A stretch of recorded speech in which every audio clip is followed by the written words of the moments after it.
അങ്ങനെ കുടുംബത്തിന്റെ ഏറെ നാളത്തെ കാത്തിരിപ്പിനൊടുവിൽ നാളെ പെരിയ ഇരട്ടക്കൊലപാതക കേസിലെ ശിക്ഷാവിധി വരികയാണ്. നമ്മുടെ കൂടെ ഇപ്പം ശരത് ലാലിന്റെ അച്ഛൻ ചേരുന്നുണ്ട്. അങ്ങനെ ഏറെ കാലത്തെ നിയമ പോരാട്ടത്തിന് ശേഷമാണ് വിധി നാളെ പരിഗണിക്കുന്നത്. എന്ത് തോന്നുന്നു? അല്ല, അതിൽ നമ്മൾക്ക് അതിനു വേണ്ടി ആദ്യം നാളത്തെ ദിവസത്തിന് വേണ്ടിയാണല്ലോ നമ്മൾ കാത്തിരിപ്പ്. 28 കഴിഞ്ഞു, അതിനിപ്പോൾ 3-ാം തീയതി വരുമ്പോൾ ഇവർക്കുള്ള ശിക്ഷ എന്തായിരിക്കും എന്നുള്ള ഒരു ആകാംക്ഷയുണ്ട്. അതാണ് നമുക്കുള്ളത്. കാരണം ഇവരെ ശിക്ഷാവിധിയാണല്ലോ ഇതിൻ്റെ അവർ ചെയ്തു കൂട്ടിയ ഈ ക്രൂരകൃത്യത്തിനുള്ള ശിക്ഷ എന്ന ആ വിധിയാണല്ലോ.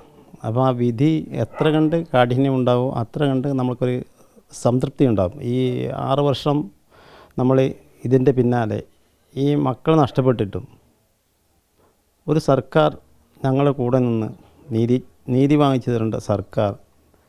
അപ്പോൾ നമ്മൾക്ക് എത്ര കണ്ട് വിഷമങ്ങളുണ്ടാവും. പ്രതികൾക്ക് വേണ്ടി സമ്പത്ത് ഒക്കെ എടുത്ത് പ്രതികൾക്ക് വേണ്ടി ഒരു സർക്കാർ വാദിക്കുമ്പോൾ അതൊരു വിരോധാഭാസമാണ്.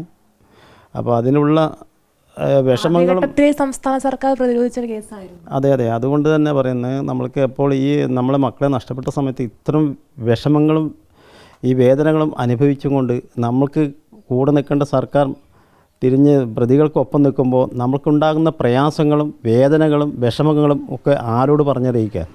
അപ്പോൾ ഈ ഘട്ടത്തിലൊക്കെ നമുക്ക് കൂട്ടുണ്ടായിരുന്നത് നമ്മളെ പ്രസ്ഥാനം, കോൺഗ്രസ് പ്രസ്ഥാനം, അതുപോലെ തന്നെ UDF എന്ന പ്രസ്ഥാനം, അതുപോലെ തന്നെ ശരിക്കും പറഞ്ഞു കഴിഞ്ഞാൽ നമ്മുടെ അഡ്വക്കറ്റുമാർ ആസിഫ് അലിയെ പോലുള്ള, അതുപോലെ പ്രോസിക്യൂട്ടർമാർ, നമ്മളെ അതുപോലെ ബാബുരാജ്, പത്മനാഭൻ വക്കീൽ, ഇങ്ങനെയുള്ള അഭിഭാഷകർ. അപ്പോൾ ഇവരൊക്കെ കൂടെ നിന്നു. അതിൻ്റെ ഒരു നമുക്ക് റിസൾട്ടാണ് ഇനിയിപ്പോൾ മറ്റന്നാൾ 3-ാം തീയതി വരാൻ പോകുന്നത്. അപ്പോൾ നമുക്ക് പരമാവധി എന്തൊക്കെ ചെയ്യാൻ പറ്റും ഈ കേസിന്. അപ്പോൾ സർക്കാർ ഉദ്ദേശിച്ചത് എന്തൊക്കെ തെളിവുകൾ നശിപ്പിക്കാൻ പറ്റും. ഇപ്പോൾ CBI അന്വേഷണം വന്നില്ലെങ്കിലും ഈ 3 വർഷം വരെ ഈ CBI അന്വേഷണം പ്രഖ്യാപിച്ചിട്ട് തന്നെ CBI തന്നെ 2 വർഷം അവർ അന്വേഷിക്കാതെ സുപ്രീം കോടതിയിൽ പോകുമ്പോൾ അത് ആ സമയത്ത് നടക്കുന്ന തെളിവ് നശിപ്പിക്കലുണ്ട്. ക്രൈംബ്രാഞ്ച് ആണെന്നുണ്ടെങ്കിൽ ആ നിമിഷം തന്നെ നമുക്ക് ആത്മവിശ്വാസമുണ്ട്, കൃത്യമായ അന്വേഷണം നടത്തിയിരുന്നെങ്കിൽ ഈ 10 പേരൊന്നും രക്ഷപ്പെടുമായിരുന്നില്ല. ആ സമയത്ത് ഏകദേശം 4 വർഷം കഴിയുമ്പോഴേക്കും തെളിവുകൾ നഷ്ടപ്പെട്ട് കഴിയും. പറ്റാവുന്നത്ര തെളിവുകൾ, ഇപ്പോൾ ഗൂഢാലോചന എന്നുള്ളത് തെളിയിക്കാൻ പറ്റിയില്ലല്ലോ, കുറ്റം ചേർത്തില്ലല്ലോ എന്ന് പറയുമ്പോഴും നമുക്കതിനകത്തുണ്ട് നമുക്ക് പറ്റാവുന്ന തെളിവുകളെ നടത്താൻ പറ്റൂ. ഇത് പുറമേ നിന്ന് ഇവർ പോയിട്ട് വസ്ത്രം കത്തിക്കുന്ന പോലുള്ള ഈ തെളിവ് നശിപ്പിക്കൽ കാര്യങ്ങളൊക്കെ ഉണ്ട്. ഇതെല്ലാം എത്രയോ വർഷം കഴിയുമ്പോൾ നമുക്കത് കൊടുക്കാൻ പറ്റുമോ? ഇതാണ് പലരും രക്ഷപ്പെടാനുള്ള കാരണങ്ങളായിട്ട് നമുക്ക് തോന്നുന്നത്. അപ്പോൾ അതൊക്കെ കോടതിയിൽ മുമ്പാക്കി കിടക്കുന്നതുകൊണ്ട് മറ്റന്നാൾ വരുന്ന വിധി അത് അത്യധികം കാഠിന്യമേറിയ ഒരു വിധി എന്ന് പറഞ്ഞാൽ കിട്ടാവുന്ന 14 പേർക്കെങ്കിലും നല്ലൊരു ശിക്ഷ കിട്ടിയാൽ മാത്രമേ നമുക്ക് ഈ പുറത്തിറങ്ങിയവർക്ക് പോലും ഇതൊരു പാഠമാവും. നമ്മൾ രക്ഷപ്പെട്ടിട്ടുണ്ടെങ്കിലും ഈ കിട്ടുന്നവർ, കുടുങ്ങിയവർക്ക്, ഇതിൽ തെളിവ് കൊണ്ട് കുറ്റക്കാരെന്ന് കണ്ടെത്തിയവർക്ക് കിട്ടുന്ന ശിക്ഷ ഇവരെ അടക്കം ബാധിക്കും. അത് നമുക്ക് എപ്പോഴും ഇവർക്ക് കൊടുക്കുന്നൊരു മെസ്സേജും കൂടിയാവും. പിന്നെ കൂടാതെ നമ്മൾ ഇപ്പോൾ എന്ത് ചെയ്യുമെന്ന് പറഞ്ഞാൽ, ഇപ്പോൾ ഇതിൻ്റെ വിധിപ്പകർപ്പ് കിട്ടിയാൽ 3-ാം തീയതി ഇത് കഴിഞ്ഞ് ഇപ്പോൾ വിധിയെല്ലാം വന്ന് ഇവർ ശിക്ഷ ഇല്ല, എന്തുകൊണ്ട് ഇവർ വെറുതെ വിട്ടു എന്നുള്ളതിന് കൃത്യമായ കോടതി അതിൻ്റെ വിധിപ്പകർപ്പുണ്ടാവുമല്ലോ. ഈ വിധിപ്പകർപ്പ് കിട്ടിയാൽ ഇത് പഠിച്ച് നമുക്ക് കൃത്യമായി മനസ്സിലാകാൻ വേണ്ടിയാണ് പാളിച്ചകൾ. അപ്പോൾ അതിന് ശേഷമായിരിക്കും ഞങ്ങൾ കൂടിയിരുന്ന് ഈ രക്ഷപ്പെട്ടവർക്ക് എങ്ങനെ നമുക്ക് ശിക്ഷ കൊടുക്കാൻ പറ്റുന്നില്ല എൻ്റെ പ്രവർത്തനമായിട്ട് മുമ്പോട്ട് പോവുക. ഇതിലിപ്പം CPMൻ്റെ ഉന്നത നേതാക്കൾക്ക് ഇതിൽ പങ്കുണ്ട് എന്ന ആരോപണം. അല്ല, അത് ആരോപണം വ്യക്തമായിട്ടും ആരോപണം മാത്രമല്ലല്ലോ, അത് തെളിയിക്കപ്പെട്ട് കഴിഞ്ഞില്ലേ. ഇത് നമ്മളെ അനുഭവത്തിൽ തന്നെ നമ്മൾ നേരിട്ട് അവരാക്രമിക്കുന്ന സംഭവങ്ങൾ ഇതിനു മുമ്പ് പല പ്രാവശ്യം ഉണ്ടായിട്ടുണ്ട്. പക്ഷേ അവർക്ക് കേസെടുക്കില്ല. അവരെ ഭരണം ഉണ്ടാകുമ്പോഴത്തേക്ക് അവർക്ക് എന്തും കളിക്കാം. അങ്ങനെയാണ് ഇതുപോലെ പ്രകൃതിക്ക് കഴിയുന്നത്. അതിനെ സംരക്ഷിക്കാനാണ് സർക്കാർ കളിക്കുന്നത്. നേരിട്ടെന്ന് പറഞ്ഞാൽ ഇതിൻ്റെ KB കുഞ്ഞിരാമൻ എന്നുള്ള ആൾക്കാരോട് ഞാൻ അതിന് തൊട്ട് മുമ്പേ ഇവിടെ ഈ പിള്ളേരെ ജയിലിലിട്ടു. വെറുതെ ചെറിയൊരു പ്രശ്നങ്ങളുണ്ടാക്കി അതിനെ കൊലപാതക ശ്രമത്തിൻ്റെ വകുപ്പിട്ടിട്ടാണ് ജയിലിൽ ആക്കുന്നത്, ജാമ്യം കിട്ടാൻ വകുപ്പില്ല. അപ്പോൾ അത്രക്കും ക്രൂരകൃത്യം ചെയ്തിട്ട് ഇവർ ക്രിമിനലാക്കാൻ ഒരുപാട് ഇവർ ഇതിനു മുമ്പേയും കളിച്ചിട്ടുണ്ട്. എവിടെയും നടക്കാൻ വിടില്ല ഇവർ ക്രിമിനലാക്കുക. ആദ്യം കേസ് കിട്ടുക, കൊല്ലാക്കൊല ചെയ്തിട്ട് കൊല്ലുന്ന ഒരു പാർട്ടിയാണ് ഇവർ. അപ്പോൾ ഇതിൽ ഇപ്പോൾ എന്താ വെച്ചാൽ മാധ്യമങ്ങളോ മറ്റോ നിങ്ങളെപ്പോലത്തുള്ള ആൾക്കാർ പുറം ലോകത്തെ ഈ സത്യാവസ്ഥ പുറത്തേക്ക് പോകുമ്പോൾ ഇവർക്ക് സഹിക്കാൻ പറ്റാത്ത രീതിയിലാണ്. ഈ പാർട്ടിക്ക് അടിയേശിക്കൂടാ. അവർക്ക് പാർട്ടി കൂടാളവൻ എന്ത് പ്രവൃത്തി ചെയ്യും. പാർട്ടിക്ക് വരാതിരിക്കാനാണ് ഈ പ്രവൃത്തികൾക്ക് സർക്കാരും ഈ പാർട്ടിയും ചെയ്യുന്നത്. അപ്പോൾ ഇപ്പോൾ എന്താ ജനങ്ങൾക്ക് ഇത് അവരോട് അമർഷമുണ്ടാകും. ഇത്രയും നിജമായ പ്രവൃത്തി ചെയ്ത് അതിനെ മറികടക്കാനാണ് ഇപ്പോൾ ചെയ്തു കൂട്ടുന്ന വേല. ഒരുപാട് ഈ മരിച്ച കുട്ടികളുടെ മേലെ അപരാധങ്ങളും വേണ്ടാദിനങ്ങളും കഥകൾ നിർമ്മിച്ച് എഴുതിവിടുന്നത് അത് പഴയ സ്വഭാവങ്ങളാണ്. ഈ ഒരു വിധി വന്നതിന് ശേഷം തന്നെ ഈ കൃപേഷിനും ശരത്ലാലിൻ്റെ ഇടയിൽ നല്ലൊരു സാമൂഹ്യ മാധ്യമങ്ങളിൽ പ്രചരണം നടക്കുന്നുണ്ട്. ഉണ്ട്. അത് ഇതിന് മാത്രമല്ല, CPM ചെയ്തു കൂട്ടുന്ന വേലയ്ക്ക് എല്ലാം അവരെ മറ്റൊരു മോശമാക്കാൻ, ആരെയും സത്യസന്ധമായി ജീവിക്കാൻ വിടൂല എന്നുള്ളത് വേറെ. പിന്നെയും അതിനെ തെറ്റുകാരാണെന്ന് ചിത്രീകരിച്ചാൽ മാത്രമേ ജനങ്ങളുടെ ഇടയിൽ അവർക്ക് പിടിച്ചു നിൽക്കാനാവും. അതിന് വേണ്ടുന്ന പ്രവൃത്തിയാണ് വേണ്ടാത്ത കഥകൾ നിർമ്മിച്ചത്. അതായത് മനുഷ്യർക്ക് കേൾക്കാനോ ഒന്നും കൊള്ളാത്ത രീതിയിലുള്ള ഈ മാധ്യമ പ്രവർത്തനം അവരുത്. അവർ ഇതിന് തന്നെ പ്രത്യേകം സംഘങ്ങളുണ്ട്. കാരണം ഈ വേണ്ടാദിനങ്ങൾ എഴുതിവിടാൻ ഇവർക്ക് തൊഴിലൊന്നുമില്ലല്ലോ. പ്രസ്ഥാനത്തിന് ഏറ്റുകൂടാ, അതേ ഇല്ല അവർക്ക്. ചെയ്യാം, അവർ ചെയ്യും. പ്രസ്ഥാനത്തിന് പറയാൻ പാടില്ല. അത് ഈ കേസ് മാത്രമല്ല, മുമ്പ് പഴയ കാലഘട്ടങ്ങളിൽ തുടർന്ന് വന്ന ഇതുവരെയുള്ള എല്ലാ കേസുകളിലും അങ്ങനെയാണ്. പ്രതികളെല്ലാം CPMകാരായിരിക്കും. ഒരിക്കലും അംഗീകരിക്കില്ല എന്നുള്ളത് വേറെ കാര്യം. നേരെ മറിച്ച് അവർ രക്ഷപ്പെടുത്താനിരിക്കും. എന്തിനാണെന്ന് പറയുന്നത്, CBI അന്വേഷിച്ചിട്ട് സത്യസന്ധമായ ആൾക്കാർ ഈ വേണ്ടാതിനും ഈ കൃത്യം ചെയ്തവരെ പിടിക്കപ്പെട്ടാൽ സർക്കാരിന് എന്താ? അതല്ലേ ചെയ്യേണ്ടത്. എന്തിനാ CBI മുടക്കാൻ പോകുന്നത്? അതിൻ്റെ ഉദാഹരണങ്ങളല്ലേ കോടതി പറഞ്ഞതുപോലെ ഈ രാഷ്ട്രീയ കൊലപാതകം. കൂടുതൽ ചിന്തിക്കാനോ അത്ര ബോധ്യം വരെ ഒന്നും വേണ്ട. അവർ ചെയ്തു കൂട്ടുന്നത് നമ്മൾ കൺമുമ്പിൽ കണ്ടതാണ്. നമ്മളിവിടെ തന്നെ കല്ലുകൂട്ട് നാട്ടിൽ തന്നെ ഒരുപാട് കേസുകളിൽ കൺമുമ്പിൽ വെച്ച് അവർ നേരിട്ട് ചെയ്ത പല കൃത്യങ്ങളുമുണ്ട്. ഒന്നിന് ശിക്ഷ കൊടുക്കാനോ കേസ് കൊടുക്കാനോ അവർ തയ്യാറില്ല. ആ ഒരു ബലമാണ് ഇവരെ സംരക്ഷിക്കുന്നത്. ഇവർക്ക് എന്തും ചെയ്യാം, നമ്മൾക്കൊരു പ്രശ്നങ്ങളില്ല. അപ്പോൾ ഇത് തുടരാനാണ് സർക്കാർ ഉദ്ദേശിക്കുന്ന, ആ പാർട്ടി ഉദ്ദേശിക്കുന്നത്. ഇതെപ്പോഴും തുടർന്നുകൊണ്ട് പോകാനാണ്. ഇനി നാട്ടിൽ ക്രിമിനൽ വളർത്തുന്നുണ്ടെങ്കിൽ നാളെ ഇത് ചെയ്യാനാളെ നിൽക്കൂ. ഒരാളെ ശിക്ഷിച്ച് കഴിഞ്ഞാൽ മറ്റുള്ളവർ ഇത് ശിക്ഷ കിട്ടുമെന്ന് ഉറപ്പായാൽ ആരും ജീവിതത്തിൽ വേണ്ടാലും ചെയ്യാൻ പോകില്ല. അപ്പോൾ അവർക്ക് ഇങ്ങനെയുള്ള ക്രിമിനലുകളെ വളർത്തിയേ പറ്റൂ. ഇതാണ് ഇപ്പോൾ ജയിലിലെ കൊടിസുനി പോലുള്ള ആൾക്കാരെല്ലാം സംരക്ഷിക്കുന്നത് കാണുമ്പോൾ. അതുപോലെ ഷുഹൈബിൻ്റെ വധത്തിൻ്റെ കേസിലാണെങ്കിൽ CBIക്ക് എതിരെ പോയതും ഇങ്ങനെ എല്ലാ കേസുകളിലും എല്ലാ പ്രവൃത്തികളും ഓരോന്ന് പരിശോധിച്ചാൽ നിങ്ങൾക്ക് നമ്മൾ പറഞ്ഞു തരേണ്ട കാര്യമില്ല. നിങ്ങൾ കേരളം മൊത്തം നടന്ന കാര്യങ്ങൾ മനസ്സിലാക്കുന്നത്. ഇവർ പറയുന്നതും ചെയ്യുന്നതും വേറെയായിരിക്കും. കൊടിസിന് ഉൾപ്പെടെയുള്ള TP വധക്കേസിലെ ആളുകൾക്ക് ഇപ്പോൾ പരോള് ലഭിച്ച കാര്യം വലിയ വിവാദമായി മാറിയിരിക്കുകയാണ് എന്ന് പറയുന്നു.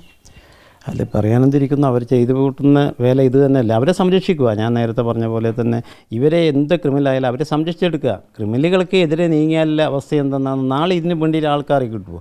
അപ്പോൾ ഇവരെ സംരക്ഷിക്കുന്ന തോന്നലുകൾ മറ്റുള്ളവർക്കും വരുത്തണം. അപ്പോൾ അവരും ഇത് എടുക്കും. അതിന് ഈ മദ്യം ലഹരി എന്ന് പറയുന്ന നാട് നടക്കണം. മദ്യം ഇല്ലാതെ കണ്ടോ ലഹരി സാധനങ്ങളില്ലെങ്കിൽ ഈ വേണ്ടാതിനം എന്ന് വെച്ചാൽ നിയമപരമല്ലാത്ത പല കാര്യങ്ങളിൽ ഏർപ്പെടണമെങ്കിൽ ഈ മദ്യം അത്യാവശ്യമാണ്. അത് കേരളം നിറച്ചും അവരെ നിറച്ചോളും. അത് പല കാര്യങ്ങളും പറയും. ഇത് കേരളം മുഴുക്കെ ഈ മദ്യം ഒഴുക്കും അവർ.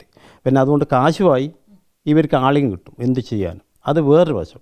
പക്ഷേ കൊടിസുനിയെ പോലുള്ള ആൾക്കാരെ അവർ പരോള് കൊടുക്കുന്ന 1 മാസത്തെ പരോള് കൊടുക്കുന്നതിനെക്കുറിച്ച് നമുക്ക് പറയാനുള്ള ഒരു ക്രിമിനൽ അവിടെ ജയിലിൽ പോയിട്ടും തെറ്റുകൾ ചെയ്ത് വരുത്തലാണ്. ഇന്ന് വളരെയധികം നിയമവശങ്ങളുണ്ട്. ഒരു പരോള് കൊടുക്കണമെങ്കിൽ പരോള് കൊടുക്കാനുള്ള നിയമവശം എന്ന് വെച്ചാൽ കോടതിയിൽ പല മാനദണ്ഡങ്ങളും പാലിക്കാനുണ്ട്. പോലീസിൻ്റെ റിപ്പോർട്ട് തരണം. അപ്പോൾ ഇവൻ കൂടുതൽ തെറ്റുകൾ ചെയ്തുകൊണ്ടിരിക്കുമ്പോൾ അത് ഒരിക്കലും റിപ്പോർട്ട് കൊടുക്കാൻ പറ്റില്ല. അതെല്ലാം പാർട്ടീൻ്റെ അവരെ ഇച്ഛയ്ക്കനുസരിച്ച് സൗകര്യങ്ങൾ കൊടുക്കും. അതാണ് ഇവരെ ശീലം. അതിന് നിയമങ്ങളോ ഇല്ലെങ്കിൽ ഈ ജനാധിപത്യം എന്നുള്ളൊരു സിസ്റ്റം ഇവർക്ക് ബാധകമല്ല. അത് പറഞ്ഞ് മാറ്റിമറിക്കുക, അതിന് വേണ്ടി കാശെടുത്ത് പോവുക, ഇങ്ങനെയാണ് ഇവരെ പരിപാടി. അപ്പോൾ അതുപോലെ തന്നെ പീതാംബരനെ നമ്മുടെ ഈ കേസിൽ പീതാംബരനെ 1-ാം പ്രതിയെ സുഖചികിത്സക്ക് പോയതറിയില്ല. കണ്ണൂർ ജയിലിൽ നിന്ന് 25 ദിവസം സുഖചികിത്സക്ക് പോയി. ആയുർവേദ ചികിത്സ. അത് കോടതി അറിഞ്ഞില്ല. CBI കോടതിയെ അറിയിച്ചിട്ട് നമ്മളന്ന് കോടതി വിളിച്ചു വരുത്തി അവിടുത്തെ ജയിൽ സൂപ്രണ്ടിനെ വിളിച്ചു വരുത്തി അയാൾ മാപ്പ് പറഞ്ഞു. അങ്ങനെയാണ് ഈ പിതാവിനടക്കമുള്ള സെറ്റിനെ വിയൂർ ജയിലിലേക്ക് അതിസുരക്ഷാ ജയിലിലേക്ക് മാറ്റിയത് ഇതിന് ശേഷമാണ്. അതുപോലെ പ്രവർത്തികളാണ് അവർ ചെയ്യുന്നത്. അവർക്ക് എന്ത് സൗകര്യങ്ങൾ വേണമെങ്കിലും അവർ ഒരുക്കി കൊടുക്കാൻ തയ്യാറാണ്. കാരണം അവരെ ഇച്ഛയ്ക്ക് നിന്നവരല്ലേ. അവർക്ക് ഇച്ഛക്കനുസരിച്ചിട്ട് നിന്ന ഒരു കൊലയാളിയാണെന്നുണ്ടെങ്കിൽ അവർക്ക് സംരക്ഷണം കൊടുക്കേണ്ട ഉത്തരവാദിത്തം അവർക്കുണ്ടല്ലോ. ഇല്ലെങ്കിൽ നാളെ ചോദ്യം വരില്ലേ. ഇല്ലെങ്കിൽ നാളെ ഒരുത്തനോട് ഇതുപോലെ പാർട്ടിക്ക് വേണ്ടി എന്ത് ചെയ്യാൻ ആരും നിൽക്കുമോ? ഇപ്പം നമ്മളാണെങ്കിലും വേണ്ടാനും ചെയ്യാൻ നിൽക്കണമെങ്കിൽ ഒന്നിക്കൽ മദ്യം ഇത് വേണം, ഇല്ലെങ്കിൽ മറ്റേ ഈ സംഭവങ്ങൾ വേണം. മറ്റുള്ളവർക്ക് ശിക്ഷ കിട്ടുന്നില്ല ബോധ്യം വേണം. നമുക്ക് ഒന്നും പ്രശ്നങ്ങളില്ല, സംരക്ഷിക്കാൻ ആളുണ്ട്, ഇല്ലടത്ത് മാത്രമേ ഈ വേണ്ടാതിനും ചെയ്യാൻ ആൾക്കാർ നിൽക്കൂ. അപ്പോൾ അതുകൊണ്ട് അവരത് ചെയ്തുകൊണ്ടിരിക്കുന്നു. പക്ഷേ ഇന്ന് കുറച്ചൊക്കെ അറിയപ്പെടുന്നു, പക്ഷേ മുമ്പേ ഇത് കൂടുതലായിട്ട് അറിയപ്പെടുന്നില്ല. ഇത് പണ്ടേ ചെയ്തുകൊണ്ടിരിക്കുന്ന കാര്യങ്ങളാണ്. പഴയ കാലത്ത് ഈ കവലപ്രസംഗങ്ങൾ നടത്തും. അന്ന് ഈ മാധ്യമങ്ങളൊന്നുമില്ല. ഈ അവരെ പത്രങ്ങൾ മാത്രമേ അവർക്ക് വായിച്ചുള്ളൂ. ഈ കള്ളങ്ങൾ നുണകൾ എഴുതുന്ന മാത്രം പഠിച്ചിട്ടും ഇത് വിശ്വസിച്ചിട്ടും വളർന്നൊരു കൂട്ടരുണ്ട്. അവിടെ മറ്റു പാർട്ടിക്കാരോ ഒന്നും അനങ്ങാൻ വിടില്ല. അങ്ങനെ ഓരോ കോട്ടകൾ വളർത്തിയെടുത്തിട്ടാണ് ഇവർ കണ്ണൂർ മേഖലയിലും കാസർഗോഡ് മേഖലയിലും ഉണ്ടാക്കുന്നത്. അവിടെ മറ്റുള്ളവർക്ക് ജീവിക്കണമെങ്കിൽ ആ പാർട്ടി പറയുന്നത് കേട്ടാൽ മാത്രമേ അവർ ജീവിക്കാൻ പറ്റൂ. ആ നാട്ടിൽ ജീവിക്കണം. അവർ പറഞ്ഞിട്ട് വോട്ട് കൊടുത്തോളൂ, ഇല്ലെങ്കിൽ അവർ ജീവിക്കാൻ പറ്റില്ല. പല മേഖലയിലും അടിച്ച് തകർക്കും അവരെ ഒന്നുകിൽ വഴിയെ നടക്കാൻ വിടില്ല, ഇല്ലെങ്കിൽ മറ്റുള്ള കുടുംബ പ്രശ്നങ്ങൾ ഉണ്ടാക്കി, ഒന്നുമില്ലെങ്കിൽ നാട് കടത്തും. ആ രീതിക്കാണ് പോകുന്നത്. പക്ഷെ പുറത്ത് ഒന്നും അറിയില്ല, പറയുന്നൊന്നും വേറെ. അപ്പോൾ ഈ കേരളത്തിൽ ഇനി മാർക്സിസ്റ്റ് പാർട്ടിയിൽ അവർ പറയുന്ന അടിമകൾക്കിടെ ജീവിക്കുന്നവർക്ക് മാത്രമേ ജീവിക്കാൻ പറ്റൂ എന്നിടത്തേക്കാണ് കാര്യങ്ങൾ കൊണ്ടുപോകുന്നത്. അതിൻ്റെ ഈ വോട്ട് പിടിക്കണമെങ്കിൽ ഇതുപോലെ ഭീകരാന്തരീക്ഷം സൃഷ്ടിക്കണം. അതായത് ചെറുപ്പക്കാർ വളരുന്നുണ്ടെങ്കിൽ 4 ആൾക്കാരെ പിന്തുണ, ജനപിന്തുണ ആരോ നേടുന്നു, അവരെ വെക്കൂല. ജനപിന്തുണ ഉണ്ടെന്ന് തോന്നിയാൽ അതവർക്ക് പാർട്ടിക്ക് ദോഷമായിട്ട് മാറുന്നവരത്. അങ്ങനെ എന്താക്കും, പാർട്ടി തലത്തിൽ കൂടാലോ ഇത് അവരെ ആദ്യം കൊല്ലാക്കൊല ചെയ്യും, പിന്നെ ഇല്ലാണ്ടാക്കുക. അപ്പോൾ ഇപ്പോൾ നമ്മളെ കുട്ടികൾ എന്താക്കാൻ ഇതൊന്നും വകവെച്ചില്ല. നമ്മൾ തെറ്റല്ലോ ചെയ്യുന്നത്, നല്ലൊരു കാര്യമില്ല, അതിനുകൊണ്ട് നമുക്ക് എതിർക്കാൻ പറ്റുമോ? അവർ ആത്മധൈര്യത്തോടെ പോയി. പക്ഷേ അവരുടെ പേരിൽ ഒരുപാട് കേസുകൾ ഇട്ടു, ഒരു കാര്യമില്ലാത്ത വെറുതെ. അപ്പോൾ അവർ കേസുകൾ ഉണ്ടാക്കി വിടുന്നവരാര്? ഇവർ ഒരു കാട്ടുമാടെന്ന് പറഞ്ഞൊരു സ്ഥലമുണ്ട് കാഞ്ഞിരത്തിനപ്പുറത്ത്. അവിടെ പോയി ഇവർ ഇപ്പോൾ പ്രതികൾ ജയിലിലവർ എന്ത് ചെയ്തു എന്നറിയോ? ഒരു കുഞ്ഞിനെ എടുത്ത് കാലടിച്ച് പീച്ചിലടിച്ച് കൊല്ലാൻ ശ്രമിച്ചു. ചെറിയ കുഞ്ഞിന് വീട് തല്ലി പൊളിച്ചു ഒരു ചെറ്റക്കുടിൽ. ഇതൊന്നും പുറത്ത് അറിയപ്പെടുന്നില്ല. എന്നിട്ട് കേസ് ഒതുക്കി തീർത്താണ് ഈ ക്രിമിനലുകൾ. ഇവർ ഇവിടെ ഒരു 3 പേരെ വെട്ടാൻ വേണ്ടിയിട്ട് ആൾക്കാരെ നിർത്തിയിട്ട് കയറി വെട്ടിയത് തന്നെ. ഒരു ദാമരം എന്ന് പറഞ്ഞൊരു കാഞ്ഞെടുക്കത്ത് 10-30 പേര് വന്ന് വീട് വളഞ്ഞു. ഒരു ചെറ്റ ഓലപ്പരയിൽ നിന്ന് അതിൻ്റെ ഒരു കുട്ടി ഉണ്ടായിന്, കഴുത്തിനൊറ്റ കൊത്തി. ഈ കൊത്തോളുമ്പോൾ ഈ കുട്ടീനെയും കൊണ്ട് ഇരുട്ടത്തോടിയെ രക്ഷപ്പെട്ടതാണ്. ഇത് ഈ റോഡിൽ പോകുന്ന സമയത്ത് മൂവാരിമല എന്ന സ്ഥലത്ത് നമ്മുടെ MK ബാബുരാജ് പോകുന്ന സമയത്ത് അവിടെ വണ്ടി വെച്ചിട്ട് 2 സെറ്റായിട്ട് ആൾക്കാർ വന്നിട്ട് വെട്ടാന്ന് പോകുമ്പോൾ 2-3 പേരുണ്ടായിരുന്നു. ഇവർ 3 പേർക്ക് പുറത്തെല്ലാം വെട്ടുകൊണ്ട് ഇവരിങ്ങനെ കുഴിയിലേക്ക് കൊണ്ട് രക്ഷപ്പെട്ടതാണ്. ഇതെല്ലാം ഇവിടുന്ന് ചെയ്തു കൂട്ടുന്ന കാര്യമാണ്. ഈ പീതാമനും സംഘവും അവിടെ നിന്ന് ഫോൺ എല്ലാം കട്ട് ചെയ്യും, അങ്ങനെ ചെയ്തു കൂട്ടണം. അതേപോലെ പ്രസാദ് ഇവിടെ ഒരു ബേക്കറി കട നടത്തുന്നുണ്ട്. ഈ പ്രസാദ് ഇതിലേക്ക് കൂടി വരുമ്പോൾ അവിടെ റോഡ് കുറുകെ, ഇത് റഫ് റോഡായിരുന്നു, കല്ല് വെച്ച് നിർത്തി 2 വശത്തുനിന്നും വെട്ട്. അത് കുറേ ഇവിടെ കൊണ്ട് ഈ കൈയെല്ലാം തറഞ്ഞു, എന്തോ ഒറ്റ കൈ കൊണ്ട് ഇങ്ങനെ വണ്ടി തുള്ളിച്ച് വീട്ടിലേക്ക് രക്ഷപ്പെട്ടതാണ്. ഇങ്ങനെയാണ് ഇവരെ പ്രവൃത്തി. അപ്പോൾ അത്ര കണ്ട് സഹിച്ചിട്ടാണ് നമ്മുടെ ജീവിക്കുന്നത്. എന്നിട്ടും നമ്മുടെ കുട്ടികൾ പ്രസ്ഥാനത്തിന് വേണ്ടിയിട്ട് നല്ല പരിപാടികൾ മാത്രമല്ലാതെ കണ്ട് ഇവരുടെ കാര്യത്തിലൊന്നുമില്ല. ഇവർക്ക് എന്ത് വിപ്ലവം എന്ന് പറഞ്ഞിട്ട് പ്രശ്നങ്ങൾ ഉണ്ടാക്കുക, അത് അവരെ ഒരു തൊഴിൽ പോലെയാണ്. അപ്പോൾ പീതാംബരൻ ഇപ്പോൾ ഇവിടെ കടന്നു കയറണമെങ്കിൽ ഈ സംഘത്തെ കൊണ്ട്, പാർട്ടിയെ കൊണ്ട് മറ്റുള്ളവരെ കൊല്ലാക്കൊല ചെയ്യുന്ന പരിപാടിയാണ്. പണ്ടേ പ്രതികരിക്കാൻ നമ്മൾക്ക് ആർക്കും ഈ പ്രതികരിക്കാതെ പാർട്ടിയോട് ഈ നിയമപരമായി പോകാം. നിയമപരമായി പോയി അവരെ ഭരണം ഉണ്ടാക്കി കഴിഞ്ഞാൽ ഒറ്റ കേസെടുക്കില്ല. ഇപ്പോൾ പി ജയരാജ ഉൾപ്പെടെയുള്ള CPM-ൻ്റെ ഉന്നത നേതാക്കൾ ഈ പറയുന്ന പരോൾ ലഭിച്ച, വധശിക്ഷയിൽ പരോൾ ലഭിച്ച ആളുകളുടെ, പ്രതികളുടെ പാലുകാച്ചലിനും മറ്റും അങ്ങനെയുള്ള പേഴ്സണൽ പരിപാടികൾക്കടക്കം പോയ സംഭവങ്ങൾ ഇപ്പോൾ ഭയങ്കര വിവാദമായി മാറും. അതെ ഇവർക്ക് ഈ വിവാദാന്ത് തൽക്കാലം ഇവർ പറഞ്ഞ് കള്ളത്തരങ്ങൾ പറഞ്ഞ് പിടിക്കുക. വിവാദം അവർക്ക് പ്രശ്നങ്ങളൊന്നുമല്ല. അത് ആയിരിക്കാനാണ് ഈ കുറേ ചർച്ചകളിലും മറ്റും ഇത് കള്ളത്തരങ്ങൾ പറയാൻ, നുണ പറയാൻ ഇവർ സ്ഥിരമായിട്ട് തൊഴിലാളികളെ പോലെ നിയമിച്ചില്ല അവരാണ്. ഇത് പറഞ്ഞ് തിരുത്തി പറയാനും വേണ്ടി മാത്രമല്ല. പക്ഷേ അത് ഇന്ന് ഇപ്പോൾ ആൾക്കാർക്ക്, ഒരുപാട് ആൾക്കാർക്ക് ഇത് വിലപ്പോകുന്നില്ല. പക്ഷേ അവരെ മനസ്സിലാകത്തുണ്ട് തുറന്നു പറയാനോ പ്രതികരിക്കാനോ പറ്റാത്ത രീതിയിലാണെന്നുള്ളത്. ഈ ആൾക്കാർക്ക് പ്രതികരിക്കാനോ വോട്ട് മറിച്ച് ചെയ്യാനും കൂടി പറ്റാത്ത രീതിയിലേക്കാണ് കാര്യങ്ങൾ കൊണ്ടുപോകുന്നത്. അടിസ്ഥാനം ഈ വോട്ടാണല്ലോ ഭരണത്തിന്. അപ്പോൾ അത് എങ്ങനെയാലും പെട്ടിയിലാക്കാൻ വേറെ സ്വഭാവങ്ങൾ എടുക്കും അവർ ജാതീയമായിട്ട് കൊടുക്കും, മറ്റു രീതിക്ക് എടുക്കും. എന്തൊക്കെയോ പ്രശ്നങ്ങൾ ഉണ്ടാക്കി വെക്കാൻ പറ്റും, അതൊക്കെ ഉണ്ടാക്കി ഈ വോട്ടിന് വേണ്ടിയിട്ട് അത് വേറെ ചെയ്യും. ഇതിന് കള്ളങ്ങളും നുണകളൊന്നും വേറെ ചെയ്യും. ഇത് ഭരണം എന്ന് വെച്ച് കഴിഞ്ഞാൽ ക്രിമിനൽ ഭരണമാണ്. ക്രിമിനൽ നിർത്തിയും കൊണ്ട് ഇല്ലേ ഭരണമാണ്. ഈ ക്രിമിനലുകൾ പൊട്ടിപ്പോയാൽ പിടിച്ചു നിൽക്കാൻ പറ്റില്ല. അതല്ലേ പിന്നെ നമ്മുടെ ഇവയാളെ മുഖ്യമന്ത്രി യാത്രക്കെല്ലാം കണ്ടത്. പോലീസ് ഉണ്ടല്ലോ ഇവിടെ നിയമത്തിന്, ഇവരെല്ലാം കയറിയിട്ട് തല്ലുകയും പിടിക്കുകയും ചെയ്യുന്നു. അപ്പോൾ ഇവിടെയും ഉളുപ്പോ ന്യായങ്ങളോ വ്യവസ്ഥകളോ സത്യസന്ധതയോ ഒന്നും അവർക്ക് ബാധകമല്ല. അതിൻ്റെ നേരെ വിപരീതം പ്രവർത്തിക്കുകയാണ്. എന്നിട്ട് അത് ഉണ്ടാക്കി തീർക്കാൻ വേണ്ടി കള്ളങ്ങൾ പറഞ്ഞുകൊണ്ട് ഇരിക്കും. പക്ഷേ ഇത് ഇപ്പോൾ പഴയ കാലത്ത് നടക്കും. പഴയ കാലത്ത് ഞാൻ ഉദ്ദേശിക്കുന്നത് പഴയ കാലത്ത് നടക്കും. നമുക്കെല്ലാം അറിയാം. ഇത് പത്രങ്ങൾ വായിക്കുന്നവർക്കെല്ലാം അറിയാം. ഈ പിന്നെ കൈരളിയും അതുപോലെ തന്നെ മറ്റ് പത്രങ്ങൾ വായിക്കുമ്പോൾ നിഷ്പക്ഷമായ പത്രങ്ങളും അവരെ പത്രങ്ങൾ വായിക്കുമ്പോൾ ഇതിൻ്റെ വ്യത്യാസങ്ങൾ നമുക്ക് മനസ്സിലാകും. കള്ളങ്ങൾ മാത്രം. നമ്മളെ കുട്ടികൾ മരിച്ചിട്ടും അവരെഴുതുന്ന കാര്യങ്ങളെന്തെന്നും, നമ്മളെ കുട്ടികൾ മരിക്കുമ്പോഴും എല്ലാ ആൾക്കാരും കണ്ടുകൊണ്ട് ശരിക്കും സത്യമായ കാര്യങ്ങൾ കണ്ടുകൊണ്ടിരിക്കുമ്പോഴും അവരെഴുതുന്നതെന്ന്. അതേപോലെ തന്നെയാണ് ഇപ്പോൾ ഈ സൈബർ സംഘം എന്ന് പറഞ്ഞ് ഇവരെഴുതുന്നത്. എഴുതി ഫലിപ്പിക്കുക. പക്ഷേ ഇന്ന് വിലപ്പോവില്ല.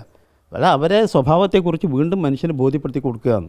ഇത്രയും നീചന്മാരായിട്ടുള്ള ഈ പണിയും ചെയ്തിട്ട് ഇത്ര നീചത്വം വീണ്ടും കാണിക്കുന്നത് ജനങ്ങൾ നല്ലവരായ മനുഷ്യർക്ക് അടക്കം ഇവരോട് വീണ്ടും ഈർഷ്യ തോന്നുക ചെയ്യുന്നു. ഇവരെ ഉദ്ദേശിക്കുന്ന ഇതെല്ലാം മാറ്റിമറിച്ചും കൊണ്ട് ഞങ്ങളുടെ പ്രകടനം ഉണ്ടാകുന്നു. സംഭവിക്കുന്നത് നേരെ തിരിച്ചാണ്. അതവൻ മനസ്സിലാക്കുന്നില്ല. അതുപോലെ തന്നെയല്ലേ ഇപ്പോൾ നിങ്ങൾ പറഞ്ഞ കൊടിസുനിയെ പോലെ കൊടിസുനിയുടെ കല്യാണത്തിനോ മറ്റോ ഇപ്പോഴത്തെ സ്പീക്കർ പോയതില്ലേ, ഇതൊന്നും ഇവർക്കൊന്നും പ്രശ്നമൊന്നുമല്ല. അത് ആ പാർട്ടി അങ്ങനെ തന്നെ ഇതറിഞ്ഞാലൊന്നും അവർക്ക് ബാധ്യമല്ല. സർക്കാരുണ്ട്. മറ്റ് സർക്കാർ ഭരിക്കുന്നുണ്ടെങ്കിൽ നിയമപരമായിട്ടൊന്നും ചെയ്യാതിരിക്കാൻ പറ്റും. ഇപ്പം നിയമം ഒന്നും ബാധകമല്ല. ഉപയോഗിക്കാൻ സർക്കാരിൻ്റെ ആഭ്യന്തര വകുപ്പുണ്ട്. എന്തും ചെയ്യാം. എന്ത് വേണ്ടാനും ചെയ്യുന്നതിന് മാത്രമേ സ്ഥാനങ്ങളുള്ളൂ. അപ്പോൾ നിങ്ങളൊന്ന് ഓരോ മന്ത്രിമാരെ കുറിച്ചിട്ട് പറഞ്ഞാൽ മനസ്സിലാവും. എത്ര കണ്ട് നീചത്വം വേണ്ടാതിനും വൃത്തികേടും പറയുന്നു. അല്ലെങ്കിൽ പെണ്ണ് കേസിലായാലും ഇവരെ മാത്രമേ മന്ത്രിയാക്കൂ. പാർട്ടിയിലെ പിന്നെ സ്റ്റേറ്റിൻ്റെ പാർട്ടി ഉത്തരവാദിത്തപ്പെട്ടങ്ങളിൽ ആക്കണമെങ്കിൽ സത്യസന്ധരായ ഒരു മാർക്സിസ്റ്റ് പാർട്ടിക്കാരെയും കയറ്റില്ല അപ്പോൾ അവരെ ഭരണമാണ്. ക്രിമിനലാണോ ഒരു മന്ത്രിസ്ഥാനം, പാർട്ടിയിൽ ഉന്നത സ്ഥാനം കിട്ടും. അപ്പോൾ അതിന് വേണ്ടിയിട്ട് താഴെത്തട്ടില്ലവരെന്താവും ഇയാൾ പറയുന്ന വേണ്ട എന്ന് നിന്നു കൊടുക്കും. എന്താ നാളെ സ്ഥാനക്കയറ്റം കിട്ടുമല്ലോ. ഇങ്ങനെയാണ് ഇതിൻ്റെ സ്ഥിതി, ഭരണത്തിൻ്റെ പോക്ക്. എന്തായാലും 6 വർഷത്തെ നിയമ പോരാട്ടത്തിനൊടുവിൽ നാളെ കേസ് വിധി പറയുകയാണ്. എറണാകുളം CBI കോടതിയിലാണ് വിധി പറയുന്നത്. വീഡിയോ ജേർണലിസ്റ്റ് രഞ്ജിത്ത് മന്നിപ്പടിക്കൊപ്പം റിപ്പോർട്ടർ അർച്ചന രവീന്ദ്രൻ, റിപ്പോർട്ടർ കാസർഗോഡ്.